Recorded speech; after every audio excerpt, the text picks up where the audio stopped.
No? God is good. Oh, panito na lagi mo? No. Hallelujah man. No. All the time. Pinaraan yun. Kami yung God is good. Grabe. All the time. Balik ka na ba? God is good. All the time.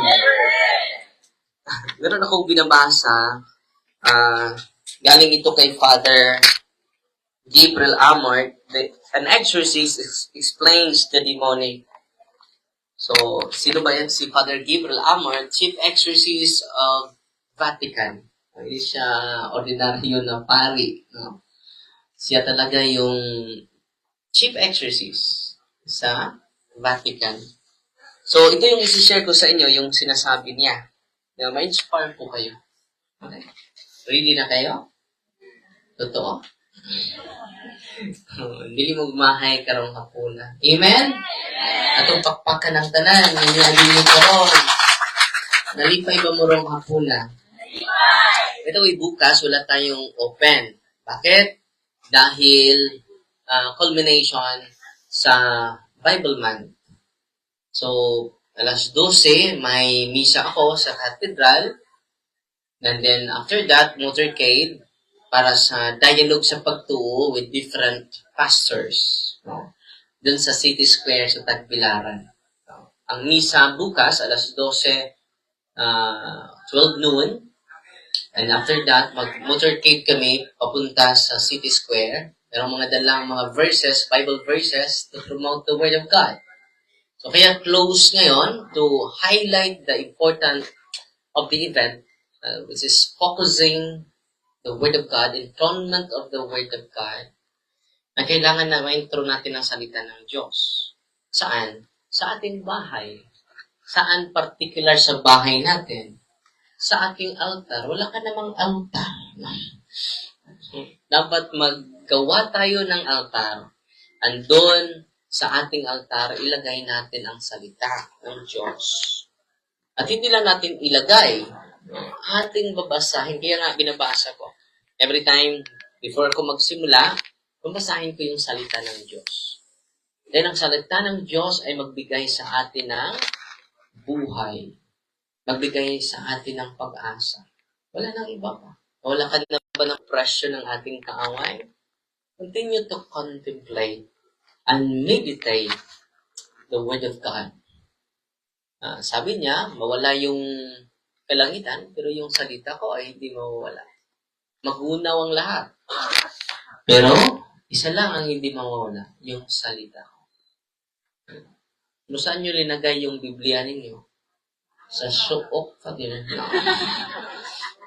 Nanimaho na ng uk ng I hope we give honor and veneration to the Word of God. Sa lahat ng mga aklat, yan lang po ang Biblia. Ang dineclare ng simbahan na salita ng ating Panginoon. No? At sana yung mga cellphone ninyo, meron ng apps na Bible. Sana meron na. Huwag niyong ipahintulot na hindi kayo makabasa sa salita ng Diyos na lulubog na ang araw. Kung may problema ka, continue to contemplate His words. For example, sa salita niya ngayon, dapat yung mga tiwanag natin, kung magdagkutag suga, na di magdagkut suga na iyang taguan sa ilawom sa katre, no? Ilagay niya yan sa lagayan and then maraming maka-enjoy sa liwanag. Ganun din. No? Tayo, yung mga talent natin, yung mga potentials natin, ibigay natin sa Diyos, ialay natin sa Diyos para marami ang ma-inspire. Okay, palayo kayo, nakakilala tayo through social media, di ba? Using Facebook, using internet, using YouTube. No? Sabi ni Kristo, makagawa kayo higit sa aking ginagawa. So, ang tanong ko, makalamang pa ba tayo kay Kristo? Hindi na. Pero sinabi niya yan eh. Makagawa kayo, higit pa sa aking ginagawa. Ngayon, wala pang internet nung una. Ngayon, meron na. Kahit nandito lang ako sa Bohol. Umaabot na ako. May nagpa-picture sa akin kanina from Canada. Father, dadalhin kita doon. Auntie ng classmate ko na pari sa Diocese of Talicon. Sabi ko, makinig muna kayo. Father, may alas 4 na misa na mag-attend kami kay Bishop Abet. Sige. So, inuuna ko na, binibless ko na lang. So, mamaya, kayong lahat na nandito ay bibigyan ng prayer of liberation kayo lahat. May team tayo na magsagawa niyan. And then, kung mag-react kayo, magkita tayo sa sunod na araw. Dahil bibigyan ka ng diagnostic interview, and then counseling. Kung may hinaharas ka, o hinaharas ka ng kaaway natin, huwag kang magmadali. Dahil matagal na po yan. Meron akong exercise mamaya, 3 or 4 dito. And then lalabas ako mamaya after sa prayer of liberation sa inyong lahat. Nangumpisal na kayo. I hope you will enjoy the plenary indulgence given by the Lord to us, the Holy Doer. At tingnan nyo yung talk ko sa homily ko sa Santo Niño, Cebu. Ina-highlight ko po yung plenary indulgence. At maraming Katoliko hindi alam yan. At yung mga Katoliko, inosente. Ano yung mga Katoliko? Not ignorante. Because we never ignore the truth. We don't know the truth. Yung ignorante, they ignore the truth. They reject the truth. Sino yun? Yung alam nila yung katotohanan, but they ignore it. Yun po ang ignorante. Ang Katoliko, hindi ignorante. Inosente. Bakit hindi niya alam? Bakit hindi niyo alam? Hindi tinuro ng pare. At tinuro yan ng simbahan. It is official teachings of the church. Natutuwa ba kayo ngayon? Kapag malaman nyo yung doctrine about indulgence, dudubli yung sakripisyo ninyo. Dudubli yung kabutihan ninyo. Dudubli yung pag-aalay ninyo sa sarili nyo sa Panginoon. At a lot of people will enjoy the life because of it. Amen? Ready na kayo? Yan pong ebanghelyo. Huwag mong itago yung potentials mo. Huwag kang mahiya. Develop your potentials. Develop your gifts. Develop your talents. No? Yan ang kinakailangan natin. Huwag kang mahiya. No? Wala ka namang hiya. Amen? So ngayon, lalo ma-inspire kayo sa sinasabi ni Father Gabriel Amor. At alam nyo, lagi akong meron akong binabasa na series ngayon about ni Julia, The Satanic Queen. Series po yan, mataas yung kanyang storya. The Satanic Queen. Iba yung kapangyarihan niya. No? Sinasamba niya ang demonyo. No? Grabe yung kapangyarihan niya. No? So part 2 na ako. No? Baka mamayang gabi may part 3 na. Teleserye. No? Ang probinsyano lang ba? Ang may teleserye. No? Tayo din. So every now and then, insert ko lang yung mga nabasa ko. Pero patuloy natin. From part 1, part 2 na ako. So hanggang part 10 po yan. No? Ang taas ng storya ng buhay niya.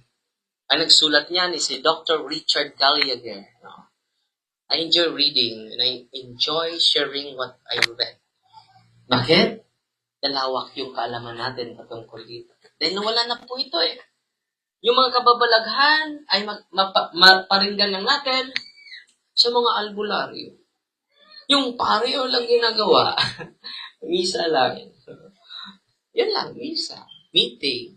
Pero ito, parte na po ito. It is not add-on to the ministry of Jesus. It is essential portion, not just part, but essential portion of the ministry of the priest. Ayun, babasahin ko ha. Ang ganda ng sinasabi ni Father Gabriel Amor. Ito po. Jesus, the Son of God, before whom the demons give no resistance, then conferred on the 12 apostles, yung kapangyarihan sa pagpalayas ng demonyo. Sinong binibigyan niya? 12 apostles. But it is not limited to them. Patuloy natin basahin. On the 72 disciples. No? Father, hindi ako kasali sa 72. Sana na 73 na yan. Pang 73 ako. Patuloy. Not only to the 72, but on us. And on all believers. In Him, the power of driving out demons, using the power of His name. So, kita ninyo? Hindi lang pala ang 12 apostles. Hindi lang pala ang 72 disciples. Believers.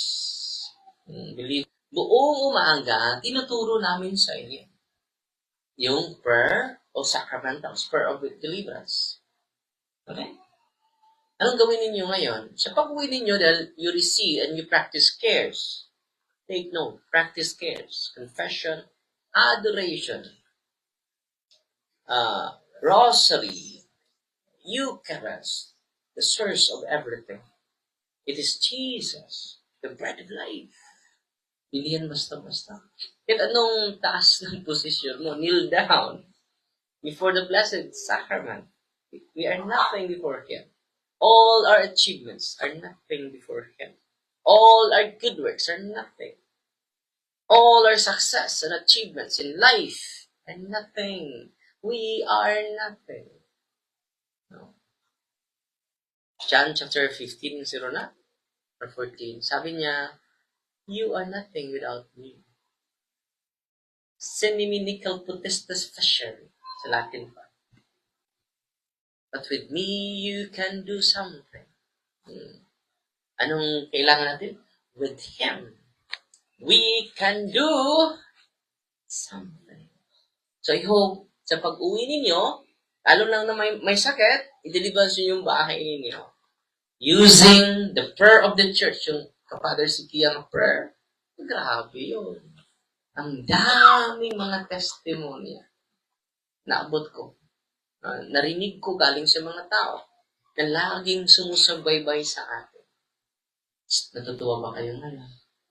Patuloy nating basahin, ha? There are numerous in attestation of the fathers of the church in the first 3 centuries that speak of the disciples of the Lord who cast out demons, placing their hands, o mga tatay, mga nanay, placing your hands over your children. Kung may sakit sila, i-deliverance yung anak mo. Alam nyo? Pagdaing pinagaling. Hindi naman lahat gumaling. Bakit? Natural illness eh. You need doctors. Hindi tayo mga fanatiko. If your illness is natural, listen to the experts. Nakikinig ba kayo sa akin? Okay? Placing their hands of the obsessed. The obsession is negative yung pananaw sa buhay. Suicidal tendency. I-pray niyo po yung mga apo ninyo. I-pray using your hand. And then using the sacramentals of the church, the prayer of deliverance, I cast out the spirit of depression of my son. At yung mga anak, sasabihin ninyo, I am broken, tatay. I am broken-hearted, tay. I am the To make His message known is our responsibility. So here we are to pledge our lives to the Lord.